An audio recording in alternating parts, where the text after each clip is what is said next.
Kenny here with Gardening Simplified. I'm out here in the garden doing a little harvesting, and we're going to talk a little bit about peppers. So let's get into it. Now, I'm in the heat.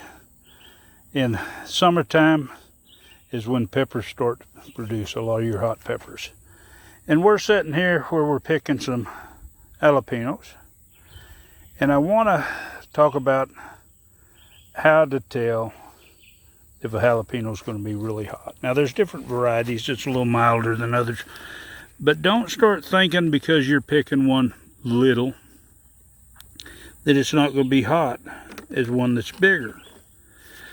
When you start picking them and they're this way, well, this is definitely going to be hot. Once a jalapeno gets to the point that it's getting color, it's hot. And you can notice this veining in here. Normally that comes on before it changes colors, but this veining can start in a little bitty jalapeno like this. Now this is going to be considerably hotter than some of these bigger jalapenos that don't have that veining. But when you get a bigger jalapeno and they have that veining, it's the same thing. That's the way whenever you're selecting your peppers, jalapeno peppers particularly, you want to find one, if you don't want it real hot, you want to find one that doesn't have any veining to it. You want it nice and green, smooth. If you like them hotter, well, get you one that's got some veining in it.